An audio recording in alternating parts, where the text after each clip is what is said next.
The pitch Bible, what is it? When and why do you need one? What should you include? What should you leave out? If you ever ask any of these questions, or maybe you haven't, stay tuned. You might learn something.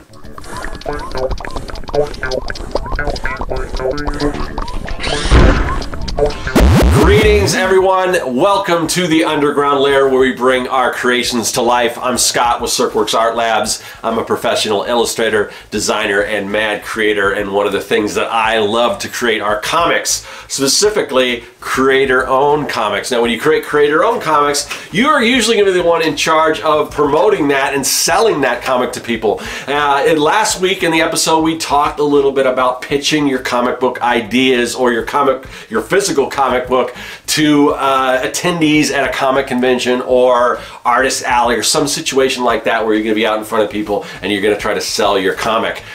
So now that you know how to do that, what if you have a little more of a captive audience? Because those people are just people that are kind of walking by and you really have to sell them on that quick idea. That's why we talked about the elevator pitch. But say you've given your elevator pitch to somebody in sort of maybe a position of power, somebody that can do something more with your book or something that, you know, maybe take it to the next level. One of the things that you're going to have to do is let them know a little more about your book. So you've got that captive audience. They say, we like that idea. Tell us more. Let's set up a meeting. We want you to come down. We want you to talk about this book. What do you do then? Well, it helps if you have a pitch Bible. I've done a few pitch Bibles for different projects, not all comic books, and this is one thing to know right off the bat, that most comics don't necessarily need a pitch Bible.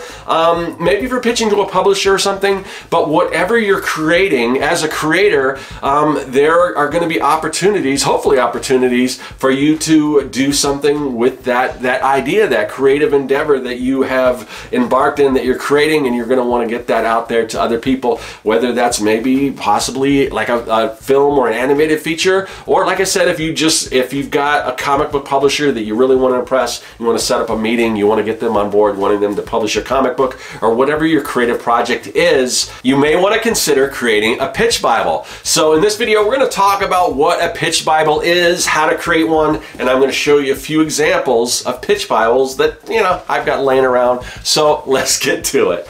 All right, so I did a video on pitch Bibles a while ago, and I did show some of these examples, but I didn't really go in depth into how to create one, what you should include, what you should leave out, that type of thing. So I'm going to do that now, and I will kind of go back into some of these examples just in case you didn't see them. But anyway, so pitch Bibles. So basically, what are they for? So if you are pitching an idea for like an animated or live action series, or you have an entertainment property, or in my case, even a comic book, or like prose, it could work for, you know, if you have like a traditional, you know, book series, whether that's a children's book series, young adult, or adult, or whatever the case is, it's a good idea to have a pitch Bible. I like to have it for comics, even though typically in the I don't know if the comic book world it's as probably as important as if you are pitching like an animated series, but I think it's a good thing to have sort of in your back pocket, just in case you never know when you might have the opportunity to kind of pitch that larger idea to a production company, publisher, whatever the case is. So I do like to have some sort of a pitch Bible. So I'm going to show you a few, but first I want to talk about the most important things that you should have in your pitch Bible, and then we'll talk about some things that are more optional or whatever. And so let's get into it. The first thing you can have, now most of this stuff isn't in any particular order, because it doesn't have to be in any particular order, other than this first one, and that is the log line, which is basically what we talked about in the previous episode as far as an elevator pitch. Your log line, very similar. It's a really brief introduction to the story, a brief summary. So let me give you an example. So this is a comic book that I created back in the 90s. It's called Retrofits. I was just about to tell you what it's about, but I'm just going to read the synopsis. Now, I wrote this in the 90s, so I would probably change some things around. but I'll just read it as it is. In an era of sexual arrogance, drug invulnerability, and the ill-conceived notion that polyester prints and leisure suits could ever look good, they were idolized by a generation. 5 orphan teenagers turned pop superstars who had it all until one fateful night they vanished without a trace. Now 25 years later they've returned, their DNA genetically augmented, giving them superhuman abilities with no comprehension of where they are, where they've been, or the strange powers they now possess. 5 teens must face a world they've never known and forces they've never imagined. So I'm better at just going off the cuff than reading stuff like this. But you know, it could use some work in retrospect, speaking of retro. But anyway, but that's sort of what I'm talking about. Just a brief summary, something like that. Let's see, where's another one? So this is another, this is a pitch I did for a strip cartoon way back in the day. So this is just an introduction. You can see they're you know, they can be about this length, maybe shorter, maybe a little longer. The Asylum, an introduction. Welcome to Saint Anxiety, home for the mentally disturbed. Saint Anxiety is both everything you might imagine and nothing you would expect a typical mental hospital to be. Saint Anxiety is a place where shock treatments, lobotomies, and other unconventional means of treatment occur on a daily basis. It's not uncommon to find patients literally bouncing off the walls, or to see a maniac wearing a hockey mask racing down Saint Anxiety's hallways wielding a chainsaw, usually the electric kind with an extension cord that conveniently manages to come unplugged before any serious physical damage occurs. And then, you know, I go on. The Asylum is a hilarious and irreverent look into the minds of some of the most lovable lunatics ever to have been committed. Asylum's cockamamie cast of characters talk out loud to themselves, destroy hospital property, and pull foreign objects out of their ears, lock themselves in closets, and that's just the faculty. And so then it just kind of goes on. But just to give an idea, you know, you're pitching this idea and everything. Just you start off with your basic log line. All right. The next thing you want to talk about are your characters. So, you know, back to this right here. I've got, and you can see I've presented, all of these are very different, and we'll kind of go into some of the difference. And that's one of the things I do want to get to. One of the things I want to talk about is just the way you present this. But because this is sort of this crazy, you know, mental hospital, probably not so politically correct nowadays. So that's probably why this thing never went anywhere. But anyway, so I go into and I set up my characters as these kind of, you know, these case files. So you get basically all the little stats and, you know, the diagnosis for each character. This one's psychotic, occupation, homicidal maniac, descriptions unpredictable, and it just lists all these different things. So just a kind of a fun way to give backgrounds on each one of these characters, and then I go into remarks. So these are sort of the observations by the staff on, you know, what this guy's particular condition is. Then you've got the ones that aren't, you know, the people that have been committed. These are the employer records, so it kind of goes in on those, and I just go through and I've got my different, you know, different characters, whether they're nurses, whether they are, you know, individuals who have been committed, but just go through those. So that's kind of how I'm showing characters. Another one here, this isn't actually a pitch Bible. This was more something that was sent out to potential licensees and things like that when the Animaniacs first came out. At the time I was working for an architectural firm, and we did all the Warner Brothers studio stores. We designed all the different, they had these elaborate sculptures and things, and just big setup and everything. So we needed to know about all this stuff, and we would get character, you know, model sheets and stuff to design all this different stuff for those studio stores. But anyway, so we got this is for Animaniacs, and you know, it kind of goes through with the different characters. Same thing here. You've got your main characters and your supporting characters. Speaking of Animaniacs, Jess Harnell, who did the voice of Wacko from the Animaniacs, I worked with him on this project. This is a pitch for a animated series that he developed, and I did all the visual designs for it, and kind of the same thing. We'll go in and you can see we've got, you know, we've got characters here. It's called Rockin' Roommates, so it starts with these basically 4 roommates, and then you get into some of the buddies and the different, and then the bad guys, and so however you want to separate that stuff out, it's kind of up to you. But the main thing is, you know, definitely characters are a big thing on whatever story you are doing. Now, again, the order, once you get past that initial log line, the order of some of this other stuff, you can rearrange and everything. The one thing that you do want to have that I would recommend having in your pitch Bible or whatever is a lot of visuals. People typically are, I mean, this probably goes without saying, but I'm going to mention it anyway. You want to have a lot of visuals. You want to show what the different characters look like, the settings, all that different stuff. This was another project that Jess Harnell did called Animated. This is actually a sitcom pitch, and there's really no visuals here. I did design, this was all live action, but it took place in an animation studio. So when you show, sometimes they would show some of the stuff that they were working on, characters they were voicing. So I designed some of those characters, but it was a live action thing. But this pitch this was actually given to me before we designed it. So later I think they probably added some of that stuff in there.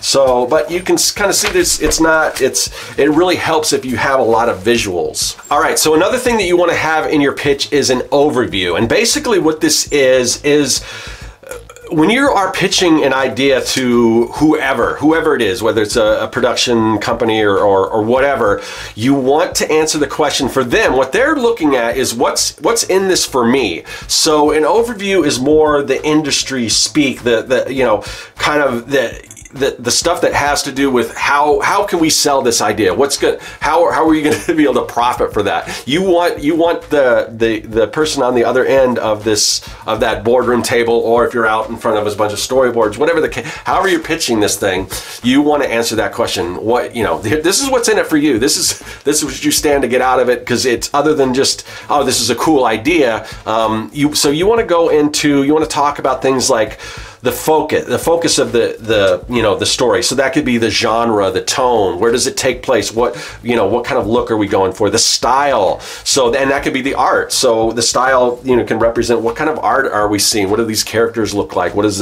all this stuff like, and the themes, what kind of themes are you going to discuss within this. Direction, the audience, what is the audience you're going after, what are the age, the gender, those demographics. Those are the type of things you want to talk about in this overview. Format, is this, you know, is this like a self-contained, are these episodes, are they self-contained, are they a one-off story, or is it like episodic? Does it continue on as a continuing story? Those are all things that you want to answer. You want to think, you know, put yourself in the perspective of whoever you're pitching this to, and you want to create that overview kind of with them in mind. All right, so I'll give you an example of what an overview might look like. So this is the one from Rockin' Roommates. So it's focus, style, and direction. So here it's going to kind of tell, you know, I mean, it's pretty self-explanatory, but the focus of the show, Rockin' Roommates, is aimed at a new generation of today's cartoon watchers. And then style, Rockin' Roommates is more like a sitcom that happens to be animated than a typical cartoon. Direction, every direction you look at all the same time, there are always something happening. Imagine the monkeys, putting them in a blender with the Partridge Family. So that's something we talked about in the, you know, in the episode on elevator pitches, those comparison. It's like this but that. So focus, style, and direction, that's the way to do it. But it could be anything. It could be genre, it could be tone, style, and format, you know, whatever, but just however you want to group those. I just kind of borrow from that with mine, and then I've got the direction, focus, and style of my book Retrofits. So direction, strap on those mood rings and get ready to take a trip. Retrofits is a superhero comic with a far out twist. Focus,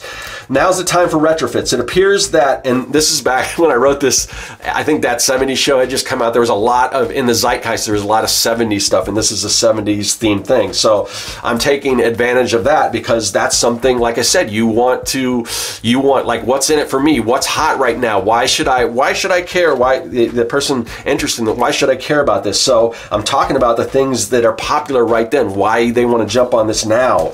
Make it urgent, you know, so it's focused. Now is the time for retrofits. It appears that the more things change, the more they stay the same, in that every generation seems to have a fascination with this nostalgia, pop culture, and of the era 25 years earlier. So I just go into that and I talk about some of the things that are going right now. And then style, because retrofits is designed to give us a glimpse of what might have happened in the 1970s. We meet the new millennium. The look of the book carries a similar feel, and I talk about how, you know, how I represent that look in the book. So those are the things you want to think about when kind of going through and doing your overview. Now, the next thing you want to go into is settings. Where does the story take place? So, for instance, and like I said, this can go in, it doesn't really matter the order. So, for instance, with Rockin' Roommates, it starts off right here. Place. That's the first thing you go into, and it says, "You are here, a city like no other, a city where every square inch of land is occupied with something, usually either an apartment or with nine people living in it, in any positions possible." Anyway, but this one starts off with the place, you know.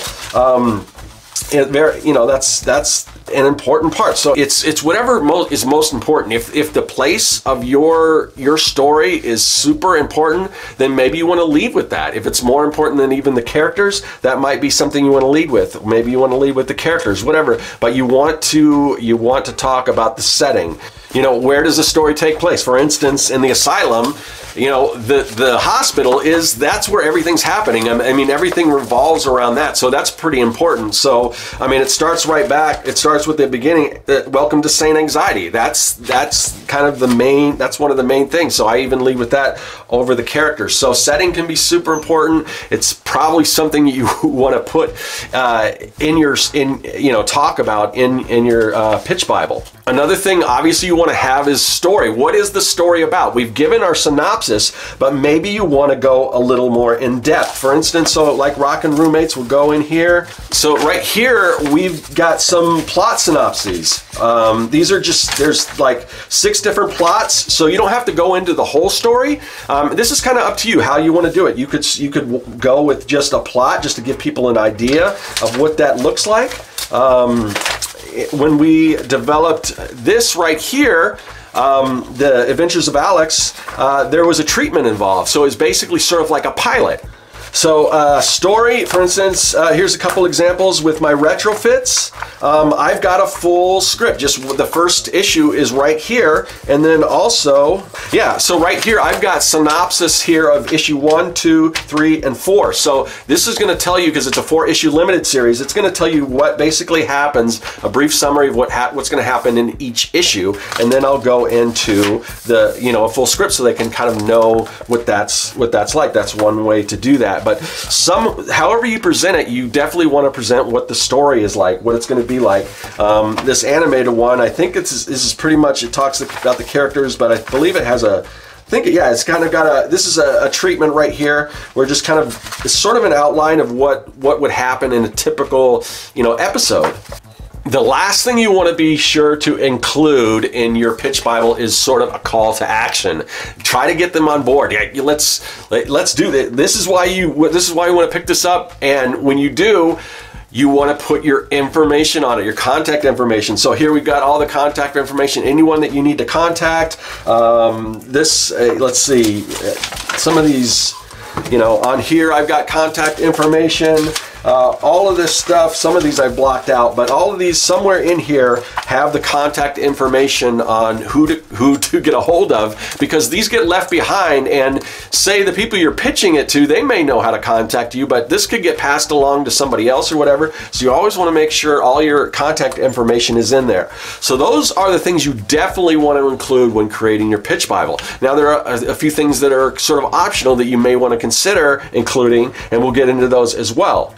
All right, so as far as optional things that you can do, one of them, I did this one in retrofits, is just a table of contents. So you can kind of see all the stuff that I'm talking about, the direction, focus, and style, lead characters, supporting characters, issue synopsis, issue number 1 script, sample artwork about the creator. So those are some things that you definitely, I mean, that you can include.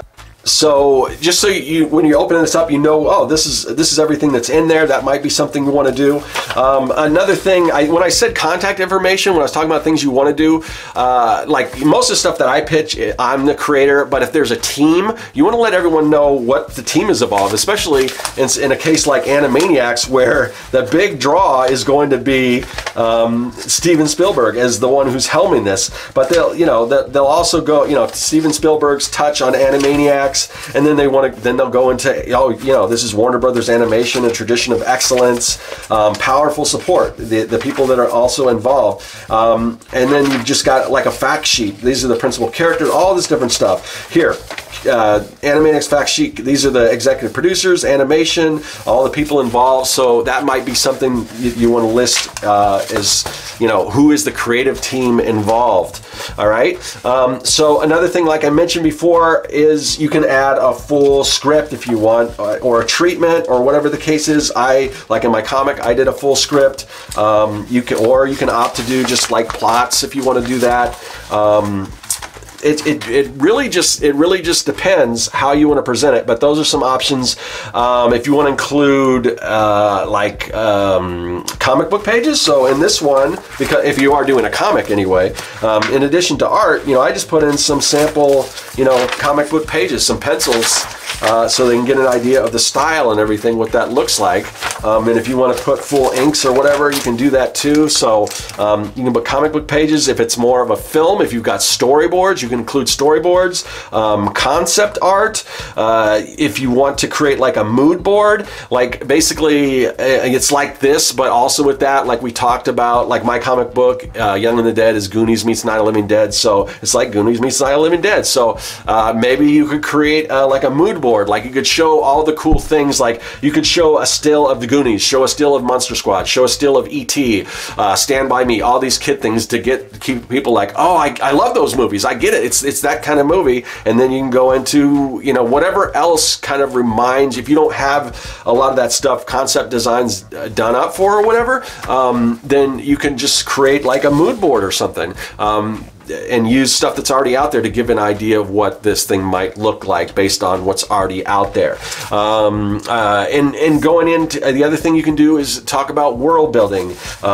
You know, what does this world look like? What, you know, I always warn people not to go too much in depth with it, but you can go a little more in depth than you normally would in like in your log line or your elevator pitch, because right now you have that captive audience. They want to know more about it, and so you can present a little bit more of that. I do a lot of that with the Adventures of Alex pitch. This was a live action kids television show with puppets and costume characters and things like that I developed. And so, you know, when you're approaching these, you want to do something unique. You know, there are, like I said, there are certain things that you want to include, but you want to present something that is somewhat unique. So we took a different approach with the Alex pitch, where we have the characters are actually the ones introducing what this story is about. Hi, I'm Alex. Who are you? Come into my treehouse, sit for a spell. I'll tell you about myself and my friends. So they go, and then the other character kind of butts in, and they kind of go back and forth. And as you're reading this, you're getting an idea of the story. You're also getting an idea of these characters as they go along. And then they introduce the antagonist, and the antagonist comes in, and he's like interacting with them and everything. And then I just kind of go in, and this is more like that. You know, this is the comedy. What kind of comedy? The style of comedy. This goes back to, you know, that kind of overview stuff that we're talking about. And we just go through all this, and then we get into the characters, and more characters here. And then, you know, so, and then later on we go into the setting and the island that everything takes place in, all that kind of stuff. So those are some things to think about. Another thing that you may want to consider are what is known as brand extensions. And that could be anything.